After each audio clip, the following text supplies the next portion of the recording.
Next आते हैं therapeutic uses. इनको हम डिटेल से समझने लगे हैं।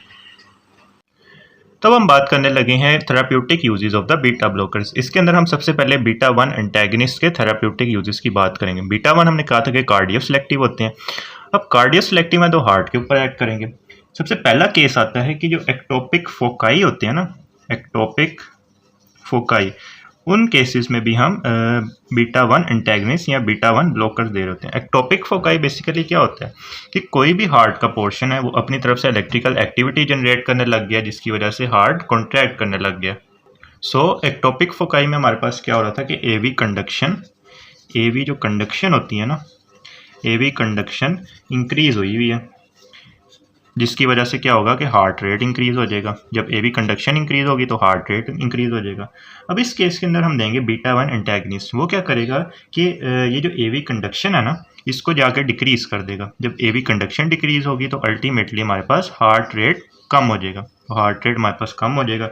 दूसरा ये क्या करेगा कि अगर तो हार्ट रेट ज़्यादा है ना, अगर हार्ट रेट ज़्यादा है, इसने हार्ट रेट को क्या किया, कम किया।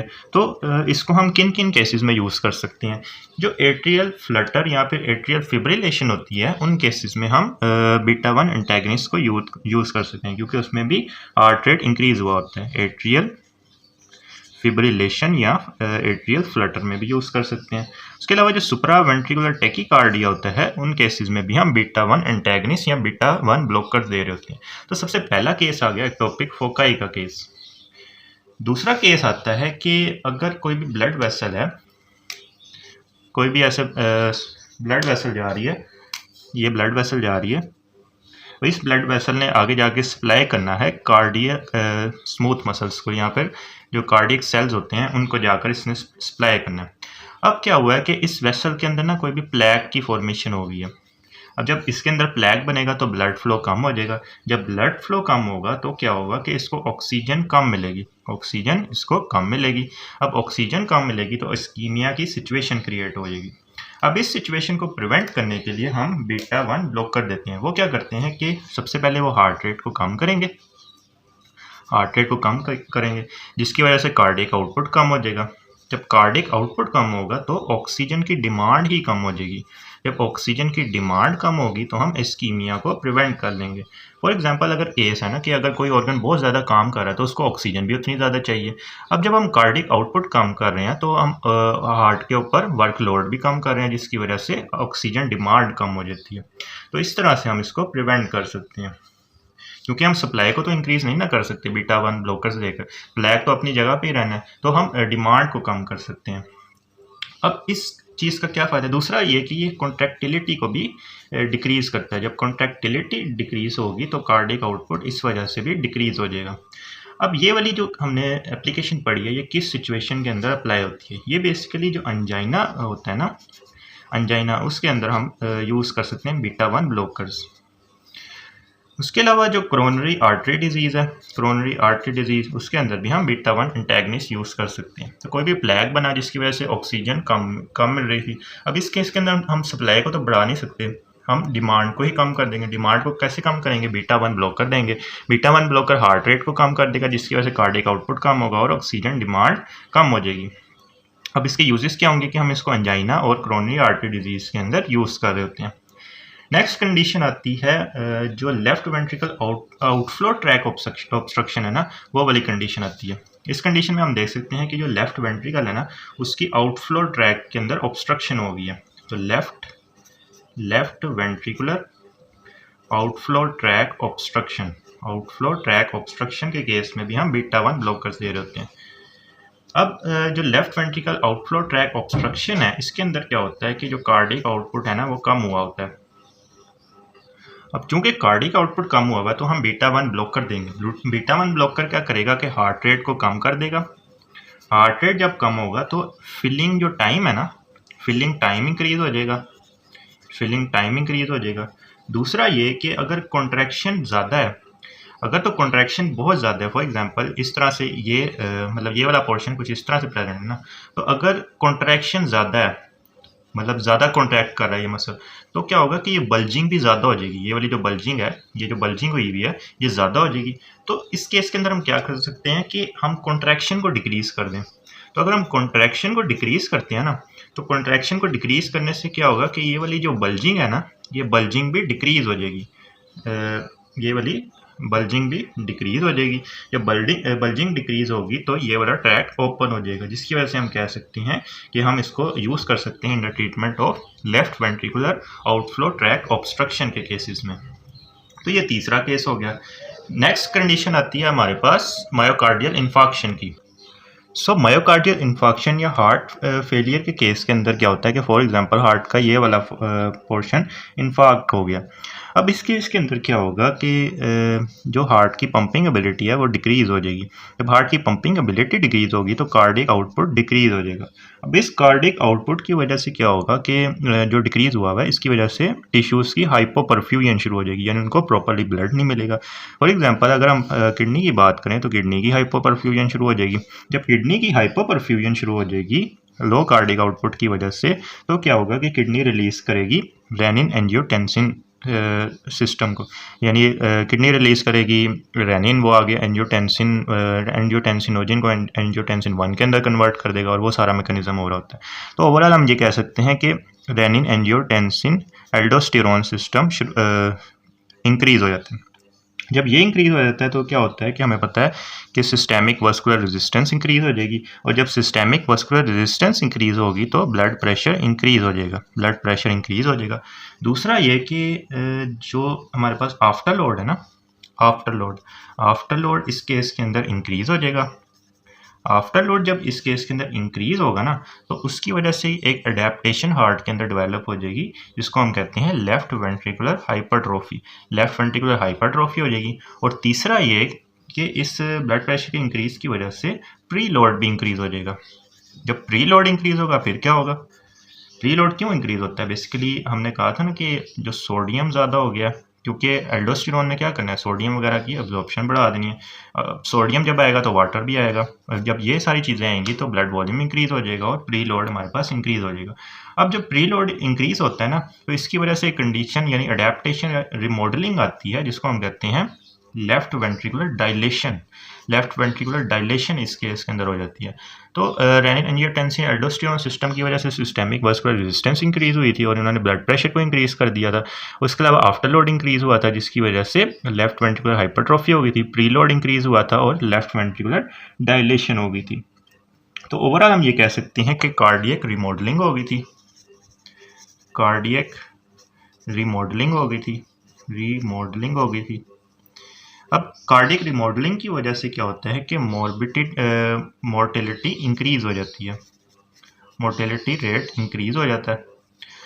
अब एक तो ये केस हो गया ना कि रेनिन एंजियोटेंसिन सिस्टम ये सारा एक्टिव हो गया था और ये सारा काम हुआ था। दूसरा ये होता है कि ये जाकर ना बैरो रिसेप्टर जो ब्रेन के अंदर हमारे पास बैरो रिसेप्टर यहाँ पे प्रेजेंट होते हैं ना, हार्ट के ऊपर जो एओर्टा होता है, वहाँ से मैसेज जाएगा towards the central nervous system. अब सेंट्रल नर्वस सिस्टम क्या करेगा कि सिंपैथेटिक एक्टिविटी को इंक्रीज कर देगा।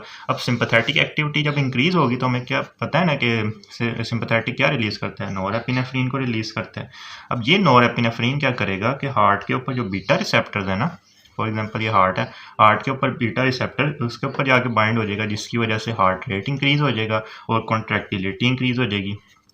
अब ये वाले जो फैक्टर्स हैं ना, ये वाले फैक्टर्स भी कॉज करते हैं, ये जो हमने रिमॉडलिंग पढ़ी है, ये वाले फैक्टर्स भी ये रिमॉडलिंग कॉज करेंगे, तो ये काम हो जाएगा। और दूसरा नॉरएपिनेफ्रिन क्या करती है कि जो ब्लड वेसल्स होती हैं, ब्लड वेसल्स के ऊपर हमें पता है ना कि अल्फा 1 रिसेप्टर प्रेजेंट है, इन अल्फा 1 रिसेप्टर्स के ऊपर आके बाइंड हो जाती है। जब अल्फा 1 रिसेप्टर के ऊपर आके बाइंड करेगी तो कॉन्ट्रैक्शन होगी, जिसकी वजह से वेजोकंस्ट्रिक्शन होगी, और वेजोकंस्ट्रिक्शन की वजह से सिस्टेमिक वस्कुलर रेजिस्टेंस इंक्रीज होगी। सिस्टेमिक वस्कुलर रेजिस्टेंस जब इंक्रीज होगी तो आफ्टर लोड इंक्रीज होगा, आफ्टर लोड इंक्रीज होगा, और आफ्टर लोड जब इंक्रीज होगा तो लेफ्ट वेंट्रिकुलर हाइपरट्रोफी हो जाएगी।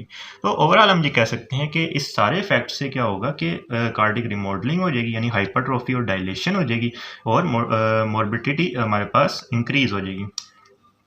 अब इस केस के अंदर हम बीटा 1 एंटेगनिस्ट या बीटा ब्लॉक कर देते हैं। वो क्या करता है कि हमें पता है कि किडनी के ऊपर भी प्रेजेंट होते हैं ना बीटा 1 रिसेप्टर, वो इधर आ जाता है, इधर आके रेनिन को रिलीज नहीं होने देगा और ये सारा मैकेनिज्म इनहिबिट हो जाएगा। जब ये सारा मैकेनिज्म इनहिबिट होगा तो ब्लड प्रेशर भी इंक्रीज नहीं होगा, ब्लड प्रेशर भी इंक्रीज नहीं होगा, उसके अलावा ये आफ्टर लोड वाला मैकेनिज्म भी नहीं होगा, और ये प्री लोड वाला भी सारा मैकेनिज्म इनहिबिट हो जाएगा। दूसरा ये कि ये जो नॉरएपिनेफ्रिन अगर रिलीज़ हो भी जाए ना, तो ये इसके हार्ट के ऊपर बाइंड नहीं होने देगा, क्योंकि हार्ट के ऊपर भी बीटा 1 रिसेप्टर प्रेजेंट है, हार्ट रेट और कॉन्ट्रैक्टिलिटी भी नहीं इंक्रीज़ होगी, और दूसरा अल्फा 1 रिसेप्टर्स को भी आकर ये इनहिबिट कर देगा। ओवरऑल इसका इफेक्ट ये होगा कि कार्डियक रिमॉडलिंग इनहिबिट हो जाएगी और मोर्टिलिटी रेट हमारे पास डिक्रीज़ हो जाएगा।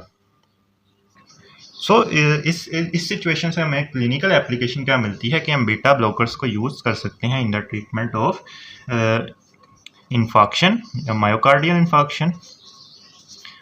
इन्फॉक्शन में यूज़ कर सकते हैं। उसके अलावा हम हार्ट फेलियर के अंदर इसको यूज़ कर सकते हैं।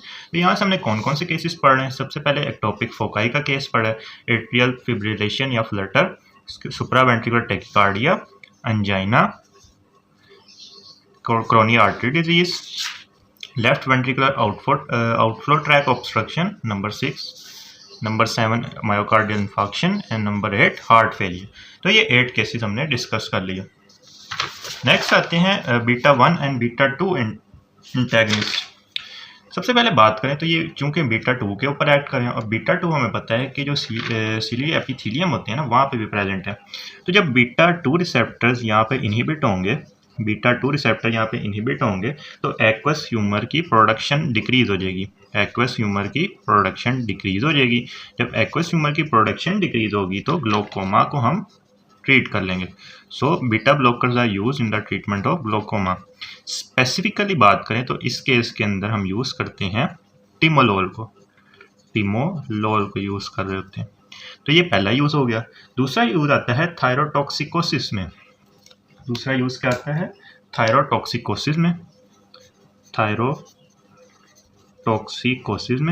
थायरोटॉक्सिकोसिस बोल रहे हो, यहाँ पे थायराइड स्टॉर्म बोल लो। इस केस के अंदर हम प्रोप्रेनोलोल को देते हैं।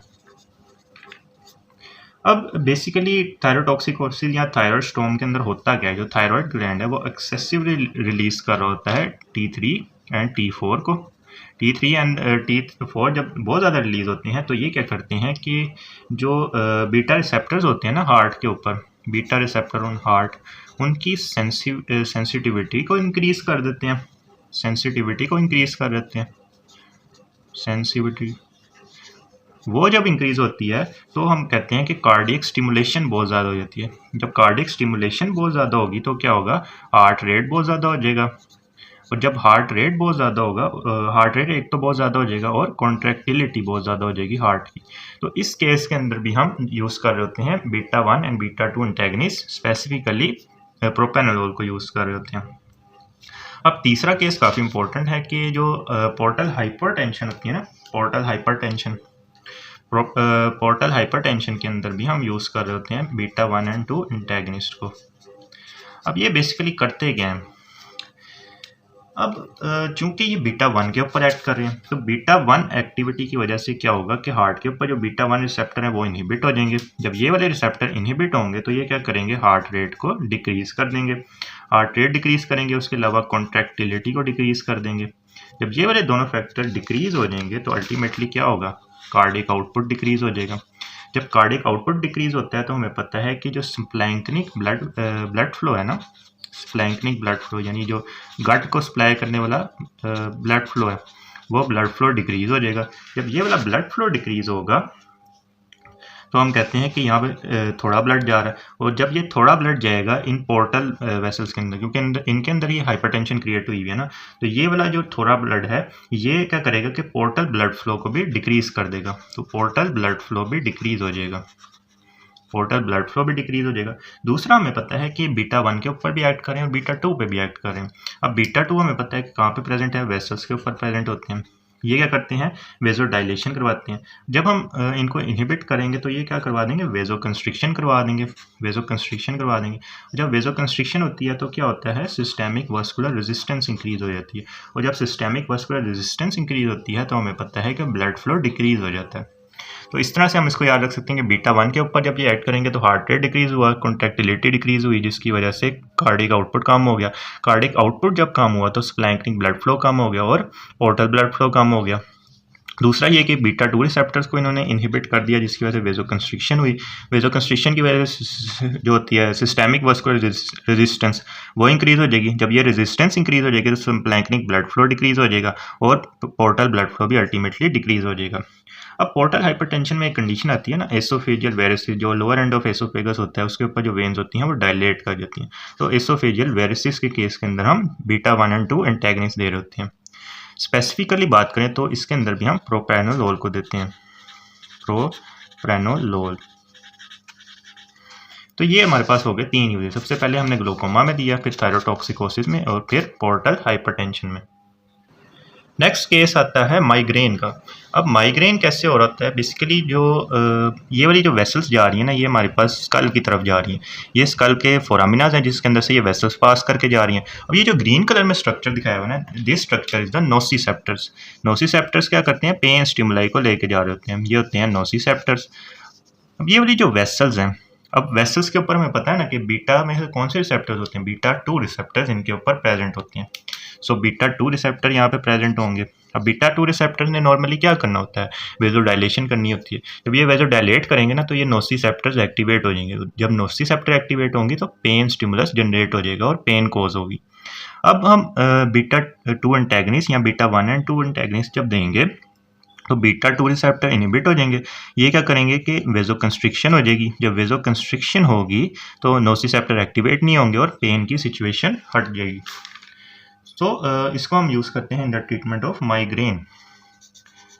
माइग्रेन के ट्रीटमेंट में हम यूज़ कर रहे होते हैं प्रोप्रानोलोल को, प्रोप्रानोलोल। लास्ट आती है हमारे पास ट्रेमर्स की कंडीशन। बीटा 2 रिसेप्टर्स हमने कहा था कि यहाँ मसल स्पिंडल्स के ऊपर भी प्रेजेंट होते हैं। जब ये इनहिबिट होंगे तो ट्रेमर्स डिक्रीज हो जाते हैं। ट्रेमर्स क्या हो जाते हैं, डिक्रीज हो जाते हैं। तो दूसरी एक इम्पॉर्टेंट बात आती है कि ये वाले जो हमने ड्रग्स पढ़े हैं ना, बीटा 1 एंड 2 एंटेगनिस्ट, ये कॉन्ट्रा इंडिकेटेड होते हैं ब्रोंको, ये कॉन्ट्रा इंडिकेटेड होते हैं एजमा वगैरह में। क्यों कॉन्ट्रा इंडिकेटेड होते हैं, क्योंकि ये ब्रोंकोस्पाज्म कोस करवाते हैं, ब्रोंकोस्पाज्म कोस करवाते हैं। बीटा 2 रिसेप्टर प्रेजेंट होते हैं ना ब्रोंकियल स्मूथ मसल्स पे, जब वो इनहिबिट हो जाएंगे तो ब्रोंकोस्पाज्म हो जाएगा। तो इस वजह से हम ये कहते हैं कि ये कॉन्ट्रा इंडिकेटेड है इन एजमा। दूसरा ये कॉन्ट्रा इंडिकेटेड होते हैं इन द हाइपरकलीमिया, हाइपरकलीमिया, और ये हाइपोग्लाइसीमिया की कंडीशन में भी कॉन्ट्रा इंडिकेटेड होते हैं, हाइपोग्लाइसीमिया। ये हमने बात कर ली बीटा 1 एंड बीटा 2 एंटेगनिस्ट की। नेक्स्ट आते हैं बीटा एंड अल्फा ब्लॉकर्स। ये क्या करेंगे, बीटा ब्लॉकर्स के तौर पर भी एक्ट करेंगे और अल्फा ब्लॉकर्स के तौर पर भी एक्ट करेंगे। अब सबसे पहले हार्ट का केस देख लेते हैं कि बेसिकली ना हम इसको इन ड्रग्स को हाइपरटेंशन के अंदर यूज़ कर रहे होते हैं। अब कैसे यूज़ कर रहे होते हैं, दोबारा से देखते हैं कि बीटा 1 रिसेप्टर प्रेजेंट होंगे हार्ट के ऊपर। बीटा 1 रिसेप्टर इनहिबिट हुए तो क्या होगा, हार्ट रेट डिक्रीज होगा। हार्ट रेट जब डिक्रीज होगा तो कार्डियक आउटपुट डिक्रीज हो जाएगा। दूसरा, हार्ट की कॉन्ट्रैक्टिलिटी डिक्रीज होगी। हार्ट की कॉन्ट्रैक्टिलिटी जब डिक्रीज होगी तो इसकी वजह से भी कार्डियक आउटपुट डिक्रीज होगा। अब इन दो फैक्टर से क्या होता है कि जो सिस्टोलिक ब्लड प्रेशर है वो कम हो जाता है, सिस्टोलिक ब्लड प्रेशर कम हो जाता है। दूसरा, हमें पता है कि अल्फा रिसेप्टर्स प्रेजेंट होते हैं वेसल्स के ऊपर, आर्टरी की वेसल के ऊपर भी प्रेजेंट होंगे और वेन के ऊपर भी प्रेजेंट होंगे। तो आर्टरी वाले जब इनहिबिट होंगे, नॉर्मली इन्होंने क्या करवानी होती है, वेजो कंस्ट्रिक्शन, तो ये क्या करेंगे, वेजो डायलेट कर देंगे। जब वेजो डायलेट हो जाएंगे तो क्या होगा, सिस्टेमिक वास्कुलर रेजिस्टेंस डिक्रीज हो जाएगी, और जब ये डिक्रीज होती है तो हमें पता है कि डायस्टोलिक ब्लड प्रेशर डिक्रीज हो जाता है। दूसरा आते हैं वेन्स के ऊपर। जब वेन्स वाले इनहिबिट होंगे तो ये क्या करेंगे कि वीनस रिटर्न को कम हो जाएंगे, क्योंकि ये जब स्क्वीज करते हैं तभी जाना होता है ना ब्लड ने इन द राइट एट्रियम, तो ये सही से स्क्वीज नहीं होंगे तो वीनस रिटर्न कम हो जाएगा। जब वीनस रिटर्न कम होगा तो कार्डियक आउटपुट कम हो जाएगा, या हम ये कह सकते हैं कि सिस्टोलिक ब्लड प्रेशर कम हो जाएगा। सो हम इसको यूज़ कर सकते हैं इन the treatment of hypertension. So it is use in the treatment of hypertension. अब हाइपरटेंशन के केसेस में हम इनको यूज़ करते हैं। अब हमने मेनली इसमें दो तरह के ड्रग पढ़ते हैं ना, कार्बिडोलोल एंड लेबिटालोल। जो लेबिटालोल होता है ना वो इसके अंदर ज़्यादा प्रेफर्ड होता है एज़ कम्पेयर टू कार्बिडोलोल। तो कार्बिडोलोल से ज़्यादा लेबिटालोल इस केस के अंदर प्रेफर्ड होता है। तो ये पहला केस हो गया। दूसरा केस आता है वही वाला जो हमने पढ़ा था ना कि कोई भी इन्फार्क्ट प्रेजेंट है, फॉर एग्जांपल यहाँ पे इन्फार्क्ट प्रेजेंट है तो कार्डियक आउटपुट डिक्रीज हुआ होगा। जब कार्डियक आउटपुट डिक्रीज है तो हाइपोपरफ्यूजन मिलनी है किडनी को, जब किडनी को हाइपोपरफ्यूजन मिल रही है तो उसने रेनिन एंजियोटेंसिन सिस्टम को एक्टिव करना है। जब रेनिन एंजियोटेंसिन सिस्टम एक्टिव होना है तो इसने सिस्टेमिक वास्कुलर रेजिस्टेंस को इंक्रीज करना है, जिसकी वजह से ब्लड प्रेशर इंक्रीज होगा, और ब्लड प्रेशर जब इंक्रीज होता है तो हमें पता है लेफ्ट वेंट्रिकुलर हाइपरट्रोफी हो जाती है। दूसरा इसने एल्डोस्टेरोन ने सोडियम और जो वाटर की एब्जॉर्प्शन है उसको बढ़ा देना, जिसकी वजह से ब्लड वॉल्यूम इंक्रीज हो जाएगा। ब्लड वॉल्यूम जब इंक्रीज होता है तो हमें पता है कि प्री लोड इंक्रीज होता है। प्री लोड जब इंक्रीज होगा फिर क्या होगा, लेफ्ट वेंट्रिकुलर डायलेशन हो जाएगी, लेफ्ट वेंट्रिकुलर डायलेशन हो जाएगी। इसके अलावा हमने कहा था कि ये जो बैरो रिसेप्टर्स होते हैं वो इसको असेस करके सेंट्रल नर्वस सिस्टम तक मैसेज भेजते हैं। सेंट्रल नर्वस सिस्टम क्या करता है कि सिंपैथेटिक एक्टिविटी को बढ़ा देता है। सिंपैथेटिक एक्टिविटी ने क्या रिलीज करना है, नॉरएपिनेफ्रिन रिलीज करना है। ये नॉरएपिनेफ्रिन जाता है टुवर्ड्स हार्ट की तरफ जाएगा। जो हार्ट की तरफ जाएगा तो ये क्या करेगा, हार्ट रेट को बढ़ा देगा। दूसरा ये कॉन्ट्रैक्टिलिटी को बढ़ा देगा, जिसकी वजह से अल्टीमेटली क्या होगा कि कार्डिक आउटपुट बढ़ जाएगा। दूसरा ये ब्लड वेसल्स की तरफ जाएगा। ब्लड वेसल्स के ऊपर हमने कहा कौन से रिसेप्टर प्रेजेंट होते हैं, अल्फा 1 रिसेप्टर प्रेजेंट है। तो ब्लड वेसल्स के ऊपर अल्फा 1 को जाके ये इनहिबिट कर, अभी इनहिबिशन ही, अभी हम नॉर्मल मैकेनिज्म देख रहे हैं।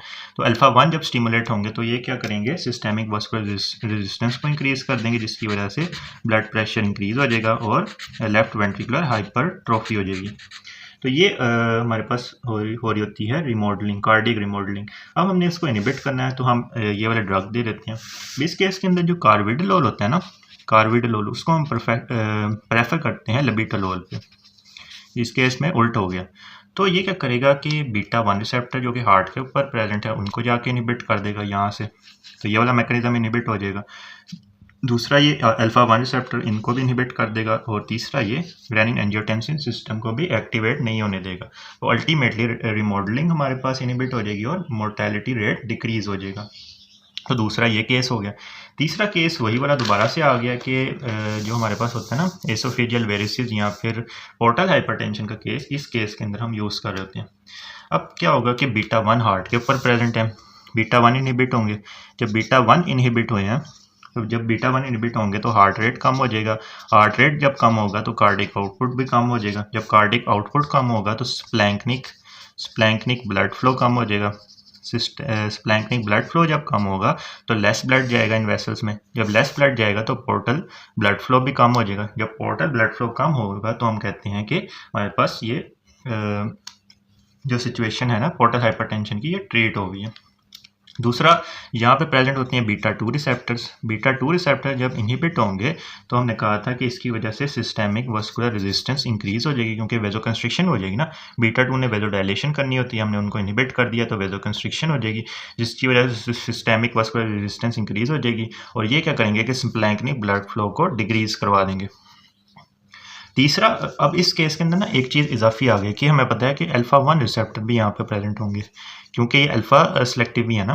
तो अल्फा 1 रिसेप्टर्स को जब ये इनहिबिट करेगा तो अल्फा 1 ने नॉर्मली वेजोकंस्ट्रिक्शन करवानी है, तो ये वेजोडायलेशन करवाएगी, जिसकी वजह से क्या होगा कि सिस्टेमिक वास्कुलर रेजिस्टेंस डिक्रीज हो जाएगी। जब ये डिक्रीज होगी तो पोर्टल ब्लड प्रेशर, अल्टीमेटली हमारे पास पोर्टल ब्लड प्रेशर डिक्रीज हो जाएगा। अब इस केस के अंदर भी हम कार्बिडोल को प्रेफर कर रहे होते हैं लेबिटोलोल पर, कार्बिडोल को प्रेफर कर रहे होते हैं लेबिटोलोल पर। तो ये हमारे पास थेराप्यूटिक यूजेस होते हैं बीटा ब्लॉकर्स के। अब हम ये जो थेराप्यूटिक यूजेस पढ़े हैं इनको हम यहाँ से भी देख लेते हैं कि एक तो